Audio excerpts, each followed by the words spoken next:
Welcome back into our second half hour here in TH100, Introduction to Systematic Theology. We're in section 2 talking about theology and philosophy. Theology and philosophy. We finished the last half hour talking about the philosophy of pragmatism.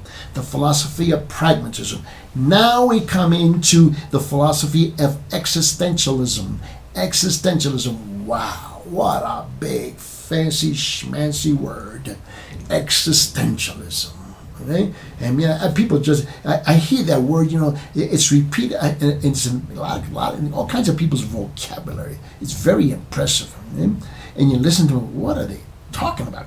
Well, existentialism is a philosophy, and it has had also, like pragmatism, a major impact in our theologies and in the life of many of our churches. So I want to begin to look at this with you, and look at the impact of this. Now, first, I think we have to define what is existentialism. Right? Let's look at that. Okay. Well, existentialism is a philosophy. Okay? It's a philosophical theory, okay? Or it's a philosophical approach, if you will, okay? Which emphasizes the existence of the individual person, okay, as a free and responsible agent determining their own development through acts of the will. Through acts of the will. Just think about what I just said to you. Now, and by the way, it doesn't matter. You have to understand something, okay? From a biblical perspective, okay, the unsaved person doesn't have a free will. Okay, the saved person does, because that's been restored to him, and that's what Romans chapter 6 talks about, right? Verse 11, 12, 13, 14, 15, right? Now, what then exactly what does an existentialist believe? What does he believe? So let's look at this, because this philosophical approach, okay, has had a tremendous impact in the life of the church. Right? So look. So existentialism is a philosophical theory, right, that people are free agents. Free agents, okay, who have control over their choices and their actions, okay? And so what you don't realize is that for a lot of existentialists, okay, human depravity does not exist. A sinful nature does not exist, and it's an amazing thing to see how many churches have adopted this philosophical approach to theology and doctrine and the teaching of the Word of God. Now, so existentialists, they believe, okay, that society should not restrict an individual's life or actions, and that these restrictions inhibit free will and the development of that person's great potential. This is seeped in to a lot of pulpits and a lot of preachers. And when you ask them where they get it from, they really can't answer you, because they have no idea who are the people behind this philosophical thought that's had a major impact on theological thought. Now, and then we have this thing called irrationalism, okay? Irrationalism, okay? And it's a system of belief, okay, or action that just simply disregards or contradicts rational principles. Well, if you kind of, and that's part and parcel with existentialism, okay? No. So then let's define, then what is irrationalism, okay? What is that? Okay? So irrationalism is a system emphasizing, okay, intuition. It's emphasizing instinct, okay? It's emphasizing feelings, okay? Or faith rather than reason. Now, but this faith doesn't have to be based on objective truth. It's a faith that's based on intuition, instinct, feelings. Okay? And so reason, or even holding on to some kind of universal, holding that the universe is governed by irrational forces. Okay, and so just think about this. So then we have this idea that everything is different everywhere all the time for every single person, and somehow we're supposed to be believing the same God, right? And that everything is governed by irrational forces. And this, so in existentialism, you see this brought out. Okay, and then so irrationalism is a philosophical system. It's a philosophical movement. Let's make it a movement. Okay, okay, that emerged early in the 19th century. And what was it emphasizing? It was emphasizing non-rational dimension of human life. That was the emphasis. Non-rational dimension of human life. That's what it emphasizes. Okay, and as they reject logic, okay, irrationalists argue that the instinct and feelings are superior to the reason in the research of knowledge. So we have all these young preachers running around, right? And so they've got their t-shirts on, they got their blue jeans, and they got their tennis shoes on, and they got a little stool, and they eliminate the pulpit, okay? And they just sit there and they tell these stories, and they kind of link things together that can't be linked, but somehow they link them, okay? And so they jump from this idea to that idea, and in the end, and they can kind of glue it together by saying, in Jesus' name. And so you have to understand that this has had a major impact on colleges and universities all over the world. So individualism is the moral stance. Individualism is the moral stance, okay? And this is how we get to political philosophy, okay? We get to ideology, okay? And we get to social outlook, okay? That emphasizes the moral worth of the individual. Never mind that he may live a life that is completely depraved, but he has this worth. Okay? And so what happens is that individualism makes the individual its focus. So your whole focus is on the person. That's what it is. It's not objective truth. It's not the word of God. Okay, it's not God saith, thus saith the Lord. Okay? Okay? And so you have to understand this is how existentialism just develops all of these sub ideas that have permeated and come into the life of the church. Okay? And so with the fundamental premise at hand, okay, is that the human individual is the primary importance, okay, in the struggle for liberation. Okay? And I'm going, and you're a preacher? I mean, what exactly are you preaching? So existentialism has had two major influences. You need to see, just follow me there, okay? So if existentialism was not founded, okay, by Soren Kierkegaard, okay? Now, Soren Kierkegaard, okay, still has a major influence, okay? He was born in 1813. He died in 1855. This is the year 2020, and he still has a major influence, okay?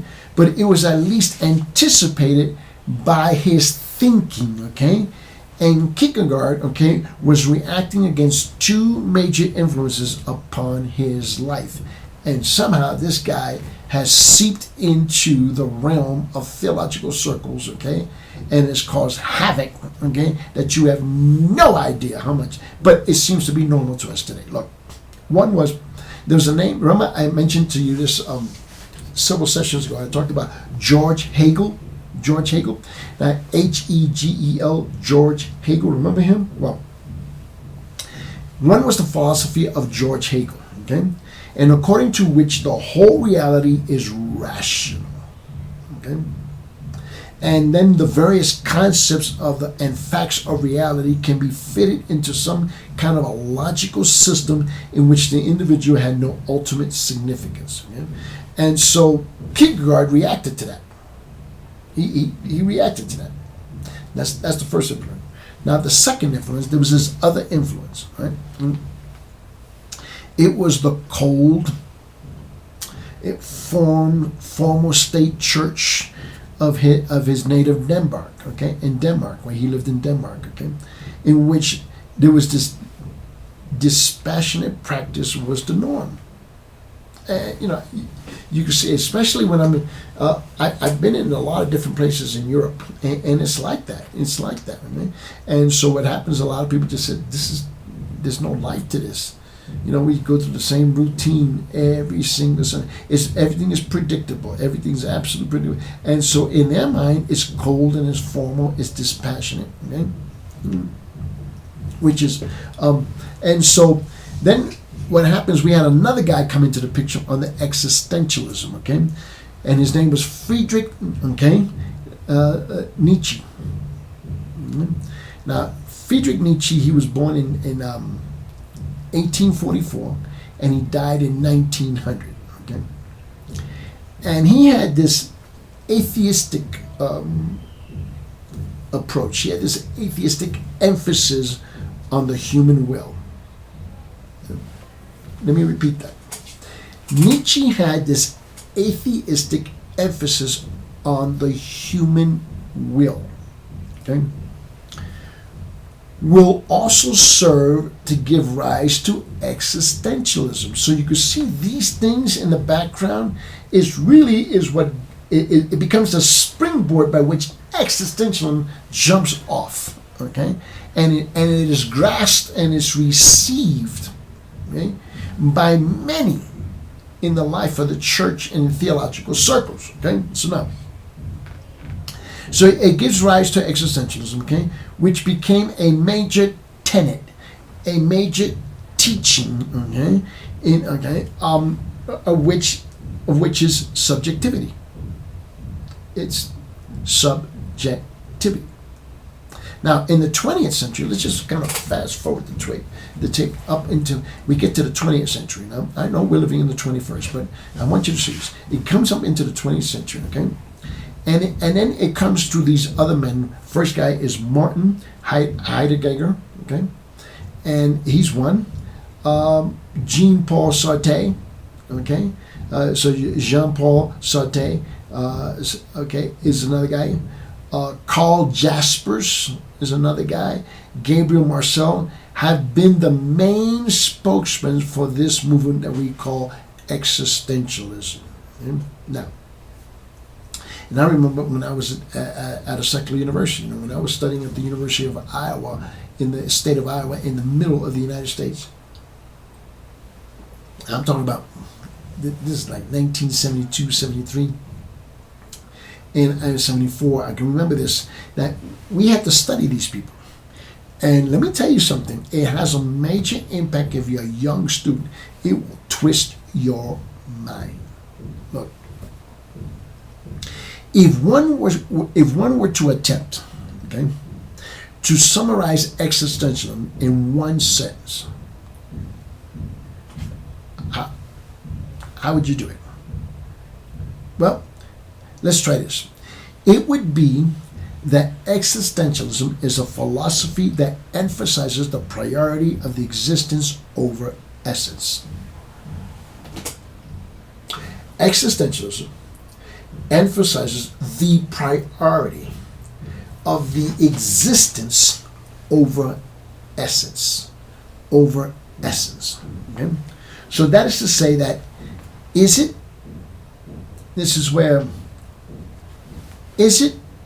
or does it exist? Is it or does it exist?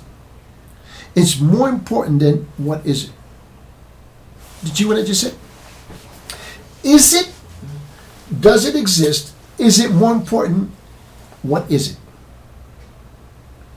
And you can clearly see how this just seeped into society. And you have to understand something, that when we get to the Enlightenment period, okay, as colleges and universities are just birthed all over the world, and the majority came into existence, the majority in the 1800s, okay, and this thought pattern had seeped in, okay, And so, if you let me say this to you. Do you know anything about tenure? Tenure at a university. Professors get tenure. Okay? And they've been there for so long, and then there comes a point where they get tenure, which becomes a permanent appointment. It's a permanent appointment to your position. Okay? And you can say any stupid thing you want, okay? And your tenure protects you. Well, this is where existentialism just exploded on the scene. Okay? There's no review any longer of your viability as a professor. Okay? And at the university, you don't have to speak truth because truth is all relative. And that's your version of it, and it's okay. Look, so now, what you have to understand is that this brief and obscure formula, is it, does it exist, as opposed to what is it, okay? It's not very helpful for us. So we have to, okay, so what is he talking about? What are you talking about? Well, so then it's necessary, therefore, to examine several basic tenets of and or themes of this philosophy, okay? And I already told you, okay? So we have the first one is irrationalism, which I defined to you already, okay? The second one is individuality. I've already defined that to you, okay? And the other one is freedom, okay? And subjectivity. So those are the four things, okay, that seem to permeate and seem to dominate, seem to be the pillars of this philosophy called existentialism, okay? Now, so let's look at this. Number one, there are many aspects or dimensions of the tenet of irrationalism. So irrationalism is one of the tenets of existentialism. Okay? So basically, it is the contention that the reality cannot be captured within, okay, or reduced to intellectual concepts. Okay? So if you really can't capture reality within, okay, and you can't really reduce it to intellectual concepts, okay,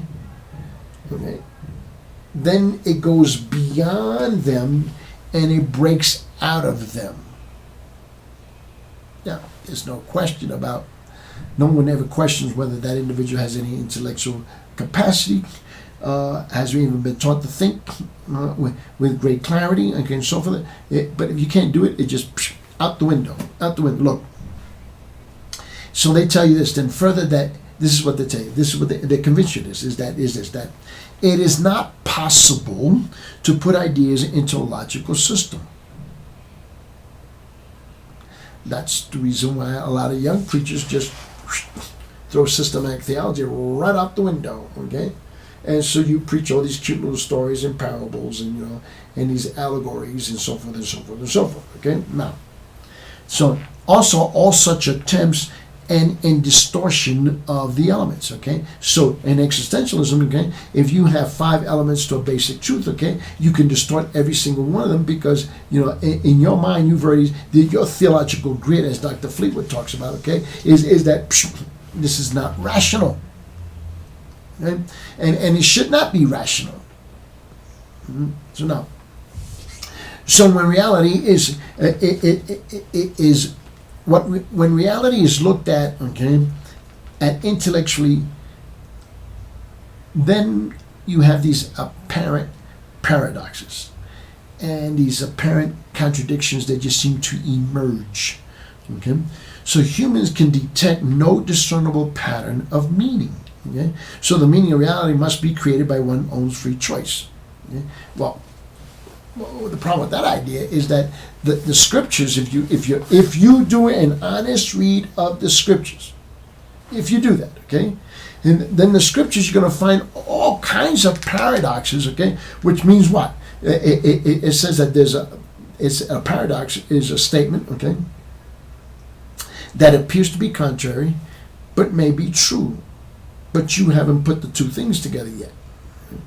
So that's one of the main issues with existentialism, okay? And then you have a second tenet to this thing, okay? And here it is. The individual is of paramount importance. You are the most important thing on God's earth, not God. Not God the Son, not God the Holy Spirit, and not His truth. You are the most important thing. Okay? You are of paramount importance. So in part, this means that the uniqueness of individual persons, okay, it is not possible to capture an individual by classifying him or her within a general category of series of categories. You can't do that. Okay? So I am not simply a member of the class of persons who are white, male, American, blue-eyed, okay, male, American, black, okay, black-eyed, brown male, American, brown-eyed, and so forth. No. And so, I'm not brown, I'm not black, I'm not white, okay, I'm not red, I'm not yellow. And if you don't, and I think you're getting a whole an idea of this, which is the reason why you have all kinds of churches that are bought into the idea of transgender, lesbianism, homosexualism, and all kinds of derivatives thereof. Okay? Because you are the most important thing as you are, because you cannot be placed within a category. Okay? So, if somebody adds up all of these characteristics, okay, including the answers given to each question, and which is the reason why I remember this from years ago in college, okay, back in the 70s, they had these questions of what's called the Minnesota Multifaceted Personality Inventory. You heard what I just said? It's called the Minnesota Multifaceted Personality Inventory. You still will not have me. And they have all these inventories that they would do. Okay? One would have to, at most, okay, one would have at most a police description of me. That's it. Corresponding to some emphasis on the individual. There is also within existentialism, okay, an emphasis on particular events or facts. Okay? Don't have to always be true. It's how you look at them. Okay. So any effort to develop, okay, from these events, okay, some sort of general truth out there, okay, will inevitably give you only an abstraction, okay, that is not reality or life, but only a poor shell of it. You go, man, this is double talk. This is gobbledygook. What are you talking about? But this is very real in the mindset. And you see this extensively in colleges and universities around the world. Then existentialism has a third tenet. You see how you just keep winding down and winding down, and you're just winding down, and you're going down deeper and deeper in nonsense. No. Third, another basic tenet or axiom, okay, of existentialism is human freedom. Human freedom. Okay? I am free. I am free. Nothing can hinder my ability to choose, to decide my destiny, to create my world, as it were. I am who I am. Okay? And Sartre, remember I mentioned him? Sartre's atheism is based largely on this point of atheism. Jean-Paul Sartre. Okay? So if a sovereign God existed,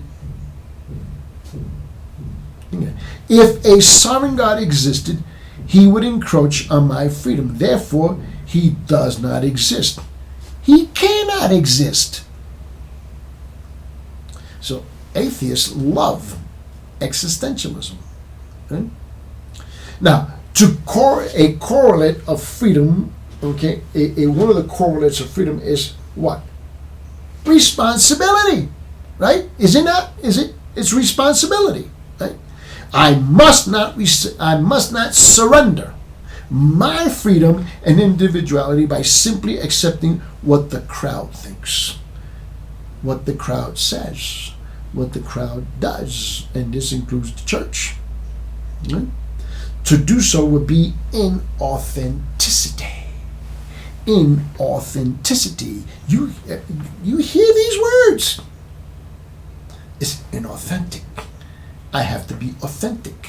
Okay? Rather, one must be one's own person, having one's own ideas, do one's own thing. I got to do my thing. Okay? In the popular terminology, this is existentialism. Okay? And another form of inauthenticity, okay, is to deny one's freedom is by seeking to explain one's actions on the basis of some form of determinism. Okay? Each form has freedom, okay? So each form of inauthenticity amounts to an unwillingness to accept responsibility for one's own behavior. So one has freedom, but must admit it, claim it, and exercise it, okay? It's where we're, are you ready? This, if you don't understand this, okay, this is where the name it and claim it movement comes from. This is, it draws out of here the name it and claim it movement. That's so still popular today in many, many churches. And then this is fourth tenet to existentialism, okay, is subjectivity. Subjectivity. Think about that. Subjectivity. So generally speaking, existentialism classifies truth and takes this idea, this word truth, T-R-U-T-H, truth, the concept of truth, the word truth, okay, and the meaning of truth, okay, and it creates two types of truth. Okay, so we have the first one is called objective truth, right? So we have objective truth, right? And so let's look at this. Okay? And so we have objective truth, okay? And so what is it? It's, it's involved when an idea correctly reflects or corresponds to the object signified, right? Right? So it applies in scientific types of endeavors, right? So, and this is the irony about existentialism. They accept that, but only in the realm of science. Because remember, they rejected God. He doesn't even exist anymore, okay? And then we have subjective truth, okay? And if you're not schizophrenic by this point, okay, then there's something definitely wrong with you. But just think about this. Look now. So now, then we have this thing called subjective truth, okay? Now, on the other hand, it's not a matter of correspondence, okay, with the object known, okay? But rather, it's the effect, E-F-F-E-C-T, is the effect of that object and idea on knowing subject, okay? On the knowing subject. Okay? So where the object known, okay, so where the object evokes great inward passion, right, or subjectivity, there is truth. So this is really important type of truth, okay? It involves knowing persons rather than things, okay? So this is where you get Bible study groups, okay? And the Bible study leader would ask this wonderful, way wacky question, but in his mind he'll say something like this, okay? What do you think this means to you? And this is widely popular in a lot of churches. Has everybody gone bananas? Have you lost your mind? But it's very, very common, okay? And of all philosophies, existentialism has probably been, okay, the one most widely utilized and even adopted by theologians in the 20th century, which still have an impact on us today in the 21st century. Particularly if you look at those from 1920 all the way to 1950 or to 1960, okay? Okay? There were 3 generations after this time, okay? Look, the major influence was Soren Kierkegaard, okay? for example, okay, was not, it was not on his day, but on those who lived 2 and 3 generations after his time. So Soren Kierkegaard is the anchor to this. And then we get another guy, okay, well-known Karl Barth, Karl Barth, Barth, Karl Barth, okay. We get to him. Okay. And he recognized the presence of Kierkegaardian thought, Kierkegaardian thought, okay, in his first attempt at writing dogmatics, okay. And even though he attempted to purge it from the latter writings, there is some question whether he ever fully succeeded, because Karl Barth is one of those guys who, he can frustrate you. He goes from here to here, and you got to keep, and you got to follow this very carefully with him. And then we have the indebtedness of Emil Brunner, another guy back in the 1970s we had to study in college, okay? And then you have Reinhold Niebuhr, okay? We had him. And so to Kierkegaard is clear, okay? As this existentialist basis of the thought of Paul Tillich is another guy that you had to study, okay? And Rudolf Bultmann. So these are the guys who become the major influence in this kind of arena. Let's pick this up in our next class.